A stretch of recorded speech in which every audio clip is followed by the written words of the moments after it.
سلام دوستان، این داستان برای امشبتونه. لازم نیست که گوش بدین، فقط بذارین صدام همراهتون باشه. گاهی فقط یک صدای آروم کافیه تا ذهن آدم آروم بگیره. میریم سراغ قصه.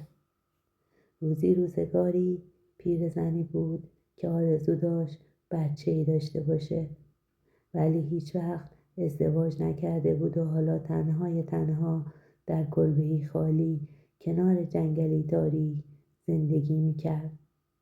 با این حال یه روز نزدیک عید کریسمس، وقتی که آسمون زرد و سنگین از برف بود، از پشت پنجره کوچکی کنار تختش به بیرون نگاه کرد. یه لحظه فکر کرد که ستاره ناهید رو دیده. با خودش گفت چه عجب که در چنین شب طوفانی آدم ستاره ناهید رو ببینه. شاید این ستاره آرزوی من باشه. به خاطر همین بلافاصله آرزویی کرد. من نمیتونم بهتون بگم چه آرزویی، چون که هیچ وقت به هیچ کس نگفت که چه آرزویی کرده، ولی فکر کنم میتونم حدس بزنم. اگه شما هم حدس زدین که چه آرزویی کرده، خوشحال میشم که تو کامنت ها برای منم بنویسین. پیرزن بعدها معلوم شد که چیزی که دیده ستاره ناهید نبوده. در واقع اصلا ستاره ای نبود. یک پروانه شبتاب دیده بود. پروانه شبتاب آرزوی پیرزن رو شنید و خیلی دلش به حال پیرزن سوخت.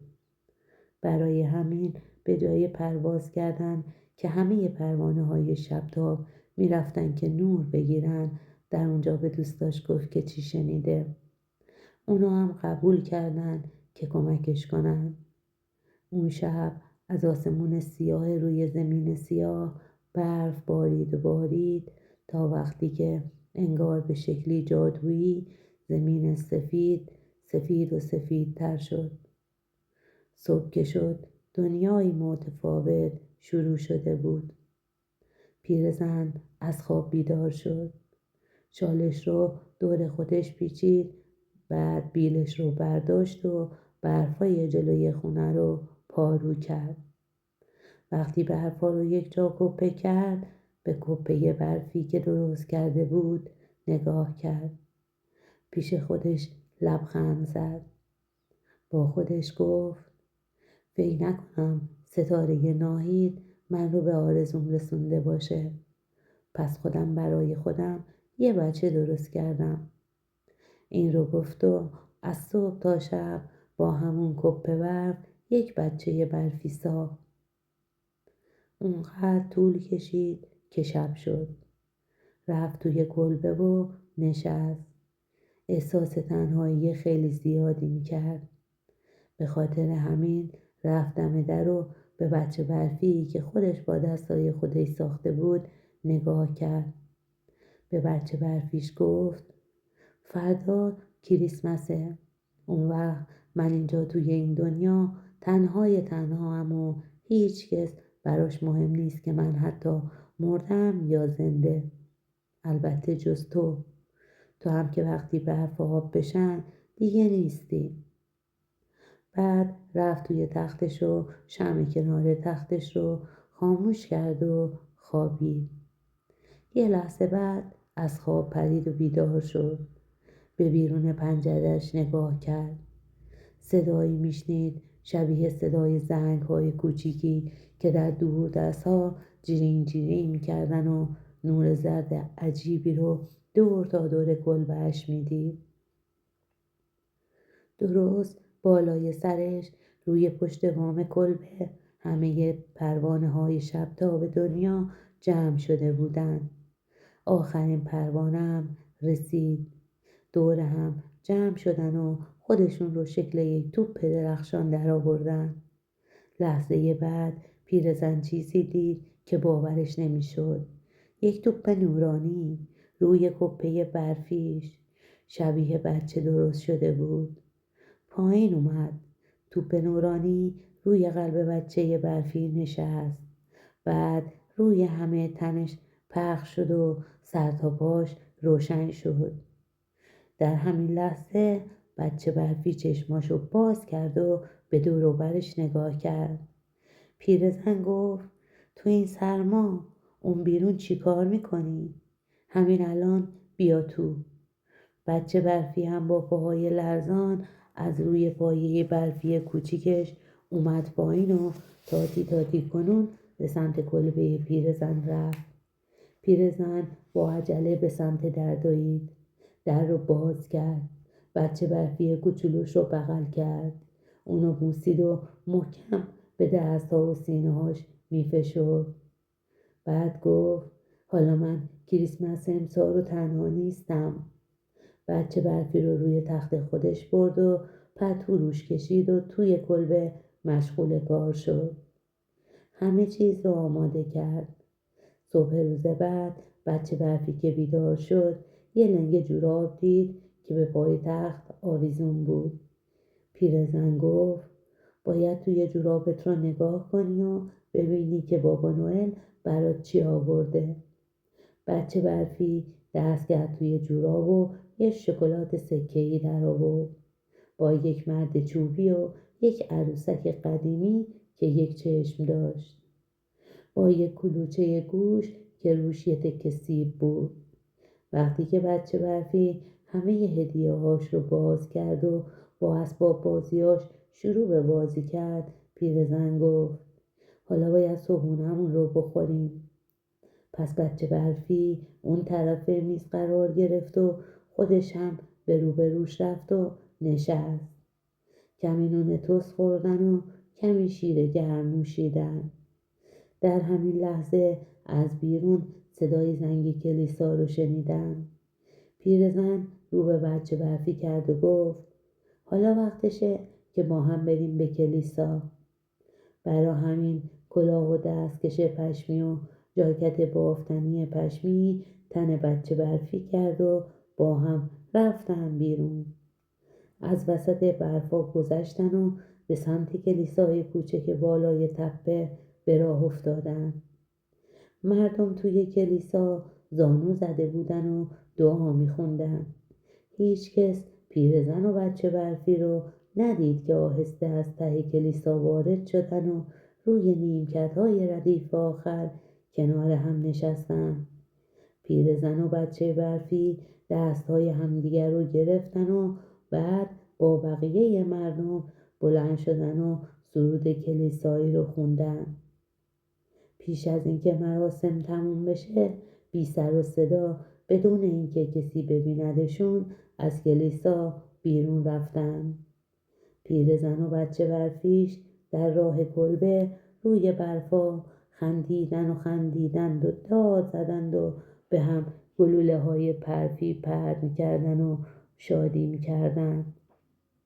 وقتی که بالاخره به کلبه رسیدن بوی خوبی از اجاق کهنه پیرزن می اومد. پیرزن رو به بچه برفی کرد و گفت حالا باید فرنی مخصوص کریسمس و کلوچه گوشت بخوریم. چه بد که نه گوشت قاز دارم و نه ژامبون که بهت تعارف کنم. ولی انگار برای بچه برفی این چیزا اصلا مهم نبود. بعد دوتایی نشستن. شام اون شب شادترین شام عیدی بود که پیرزن از بچگیش تا به اون شب خورده بود و به یاد داشت. شامشون که تموم شد دیگه حسابی شب شده بود. یعنی حسابی شب به نیمه رسیده بود. بچه برفی کم کم خسته شده بود و نورش کم شده بود، چون که راستش پروانه ها نیاز داشتن که برند و نور تازه بگیرن. پیرزن با ناراحتی رو به بچه برفی کرد و بعد از اینکه کمی نگاهش کرد ازش پرسید حالا حتما باید بری؟ بچه برفی سرش رو تکون داد که بله. پیرزن گفت باشه، ممنونم از اینکه این کریسمس کنارم بودی. منو از تنهایی در آوردی. کاش بیشتر طول میکشید. ولی دنیا اینجوریه دیگه و کاری نمیشه کرد. بعد اتفاق شگفت انگیزی افتاد. بچه برفی از روی صندلیش بلند شد. رفت پیش پیرزن و پیرزن رو حسابی بوسید. بعد اتفاق شگفت انگیزتری افتاد. بچه برفی حرف زد. رو به پیرزن کرد و گفت خدا حافظ. بعد از در بیرون رفت. پیرزن پشت پنجره نگاهش میکرد که رفت سر جای قبلیشو ایستاد. پروانه های شبتاب یکی یکی و با نور کم از روی تنش پرواز کردن و دور شدند و رفتند تا نور تازه بگیرند. پیرزن همونجا که کارهای اون روز عید رو با بچه برفی به یاد می آورد کم کم پلکاش سنگین شد و به خواب عمیقی رفت. روز بعد خورشید تابید و برفها آب شدند. پیرزن آتیشی روشن کرد و توی کلبه کوچیکش پلکید. وقتی که به اندازه کافی جرأت پیدا کرد از در کلبه بیرون رفت و آخرین کپه برف رو که همون چند ساعت پیش بچه برفیش بود پارو کرد و پارو کرد و پارو کرد. دوستان عزیز، داستان امشب کوتاه بود. تصمیم گرفتم یه داستان دیگه براتون بگم. داستان گورکن. اون قدیما گورکن حیوانی بود که سرتاسر تنش سفید بود. گورکن میگفت چقدر برای خرس با اون لباس قهوه‌ای بد ترکیب متاسفم. اصلا کی دلش میخواد مثل پلنگ خالخالی باشه؟ واه واه، ببر رو نگاه کن با اون لباس راه زشتش. من خوشحالم که آفریننده حیوانات من رو با این لباس یک دست سفید و بیلک درست کرده. خلاصه گورکن همین جور که در جنگل راه میرفت به همه پوز میداد. اونقدر پوز داد تا حوصله همه جانورها سر رفت. همه از دستش خسته شده بودن. خرگوش گفت گورکن هر وقت من رو میبینه دماغش رو بالا میگیره و من رو تحقیر میکنه. نمیدونین چرا؟ چون که فقط دمم سفیده. موش صحرایی گفت من رو هم مسخره میکنه. میگه رنگم موشیه. گورخر با صدای بلند گفت به منم میگه وقتی نگات میکنم چش درد میگیرم. حیوونا گفتن وقتشه که دیگه تمومش کنیم و درس عبرتی بهش بدیم. روباه گفت من میتونم یه پیشنهادی بدم. بعد نقشه ای رو که کشیده بود برا همه تعریف کرد و همه حیوونا قبول کردن. روباه پیش گورکن رفت و گفت وای گورکن لطفاً به ما کمک کن. تو خوش قیافه ترین موجود جنگل هستی. لباست بیلک و تمیز و خیلی قشنگه. ولی فقط این نیست. یه چیز دیگه ای هم هست. راه رفتنت. آخ اینجوری که روی پاهای عقبت میستی و راه میری. اینجوری که سرت رو بالا نگه میداری و با این رفتار عالی و برازندت. نمیخوای به ما حیوانای معمولی تر کمک کنی و یادمون بدی که چطور سر و وضعمون رو بهتر کنیم و قشنگتر راه بریم؟ گورکن که از شنیدن این همه تعریف حسابی کیف کرده بود نیشش باز شد. با مهربونی جواب داد معلومه که کمک میکنم ای روباه عزیز. بذار ببینم چه کار میتونم براتون بکنم. روباه به همه حیوونا خبر داد که در بیشه بزرگ جمع شوند و به اونها گفت گورکن دوست عزیز ما الان اینجاست. لطف کرده و قبول کرده به ما درس بده که چطوری مثل خودش خوشتیپ باشیم. گورکن عزیز این قول را هم داده که اخلاق و رفتار با کلاس و مد عالی خودش رو به ما هم یاد بده. یکی دوتا از جونورای کوچیکتر پقی زدن زیر خنده، ولی گورکن نفهمید. گورکن روی پاهای عقبیش بلند شد، بادی به قبقب انداخت و بعد گفت خیلی خوشحالم که در جایگاهی هستم که بتونم به شما حیوانای بدشانس کمک کنم. باید بگم که به نظرم شما جای پیشرفت رو دارین. مثلا آهای تو گرگ، لباست خیلی کهنه و رنگ رو رفته است. گرگ گفت ولی من فقط همین یک لباس رو دارم. گورکن گفت آهای سگ آبی، دلم برای تو خیلی میسوزه. چه پوست معمولی داری با اون دم مسخره. روباه پرید وسط حرفش. گورکن عزیز، به جای اینکه هی درباره کمبودها و ایرادهای ما حرف بزنی، یادمون بده که چطوری با دماغ بالا راه بریم و پوز بدیم.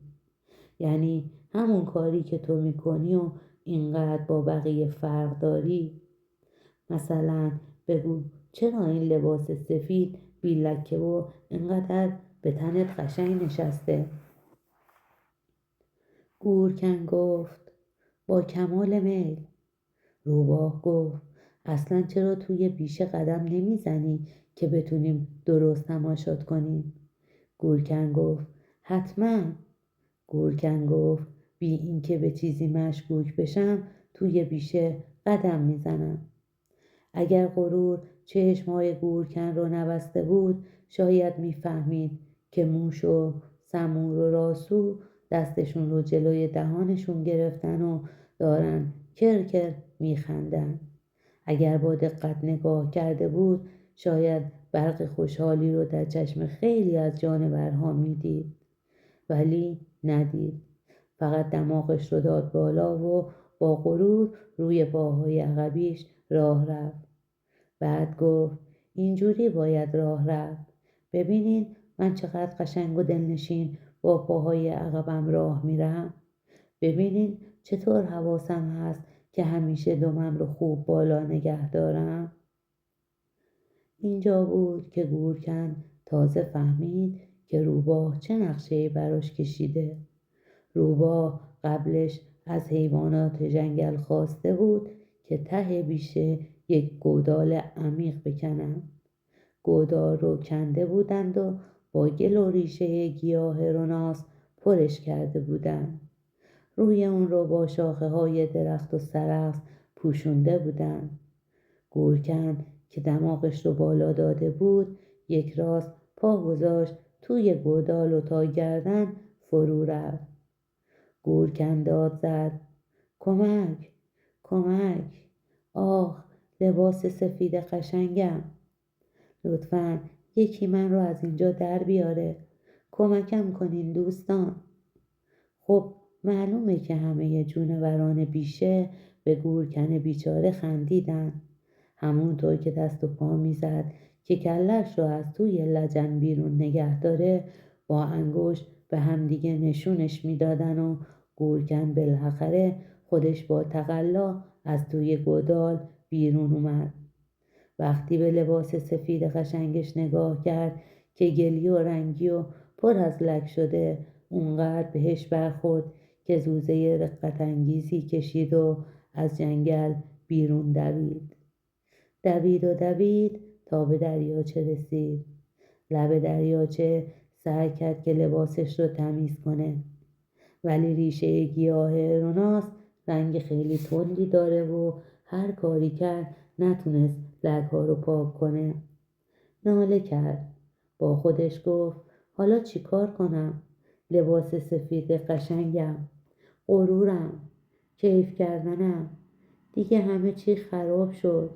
حالا دیگه چطوری دوباره توی جنگل سرم رو بالا بگیرم؟ ولی از این بدتر اینه که در همین لحظه موجودی که گورکن تا به حال ندیده بود شناکنان از تو دریاچه به طرفش اومد و گفت چی کار داری میکنی؟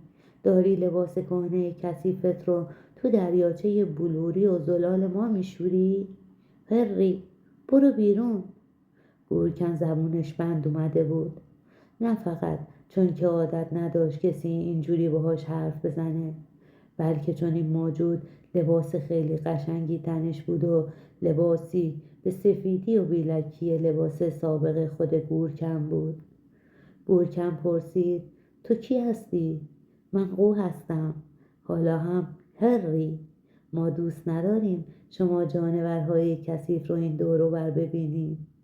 قو این را گفت و روی پاهاش بلند شد. بالای قویش رو چند بار به هم زد. گورکنم دمش رو لای پاش گذاشت و 4 دست و پا بی سر و صدا از اونجا رفت. اون روز تا شب گورکن خودش رو در باغی که مشرف به دریاچه آبی بود پنهان کرد. از اونجا به قوی سفید زل زد که با غرور در دریاچه نرم شنا می کرد و سر می خورد. گورکن چنان از غصه و حسادت پر شده بود که فکر کرد الانه که از حسادت بترکه. شب که شد دزدکی به لونه قو رفت. وقتی خیالش جمع شد که قاب قو عمیق شده، خیلی خیلی آهسته یکی از پرهای قو رو کند و بعد بدو به مخفیگاهش برگشت. گورکن شب بعد هم همین کار رو تکرار کرد. شب بعد و فردا شب و هر شب و هر شب. وقتی به باغ برمیگشت مشغول درست کردن یک لباس نو با پرهای سفید میشد که پوست لکه‌دارش رو با اون پنهون کنه. چون این کار رو خیلی آهسته و دزدکی انجام میداد، او هیچ وقت نفهمید که از پرهاش یکی یکی کم میشه، تا اینکه یک روز دید فقط یک پر براش باقی مونده و بقیه پرها ناپدید شده بودن. اون شب قو از قصه از دست دادن پرهاش خوابش نبرد. به خاطر همین وقتی که گورکن دزدکی اومد که آخرین پر اونم بدزده بیدار بود. همین که گورکن خواست پر آخر قو رو بکنه، قو با جیغ وحشتناکی از جا بلند شد. با نوکش دم گورکن رو کند و با بالهاش کتکی زد. اونقدر دنبالش کرد تا گورکن رو فراری داد. بعد برگشت به دریاچه آبی و نشست برای پرهای از دست رفتهش گریه گذاری کرد. وقتی که آفریننده حیوانات قو رو که این همه قشنگ آفریده بود دید که کچل و بیپر نشسته، حسابی جا خورد. ولی بیشتر از اون وقتی جا خورد که به جنگل رفت و گورکن رو دید که داشت با لباس پر دزدیش که با اون خیلی مسخره شده بود خودنمایی میکرد. آفریننده حیوونا با تعجب و با صدای بلند گفت: گورکن، میدانستم که تو از خود راضی هستی، ولی نمیدونستم که دزدم هستی. این رو گفت و بدون معطلی پرها رو از تن گورکن برداشت و به قو پس داد. بعدم به گورکن گفت: از امروز به بعد فقط همین لباس خودت رو میپوشی که از پر لکه های رنگی ریشه گیاه روناس شده. اگر هم باز میخوایی چیزی بدزدی، پس از حالا به بعد یک نقاب برای صورتت میگذارم، از همون نقاب‌هایی که دزدها میذارن. آفریننده حیوانات این رو گفت و از چشم و گوشش تا نوک پزش خطای راه سیاه کشید، درست مثل نقابی که دزدها دارن. گورکن اونقدر خجالت کشیده بود که دوید و رفت پنهان شد. از اون روز به بعد تا همین امروز گورکنها از همه فرار میکنن. اونها در تنهایی زندگی میکنند و هر وقت که بتونن از گوشه و کنار چیزهایی میدزدن و تک تکشان هنوز روی چشمهایشان یک نقاب راه سیاه دارند.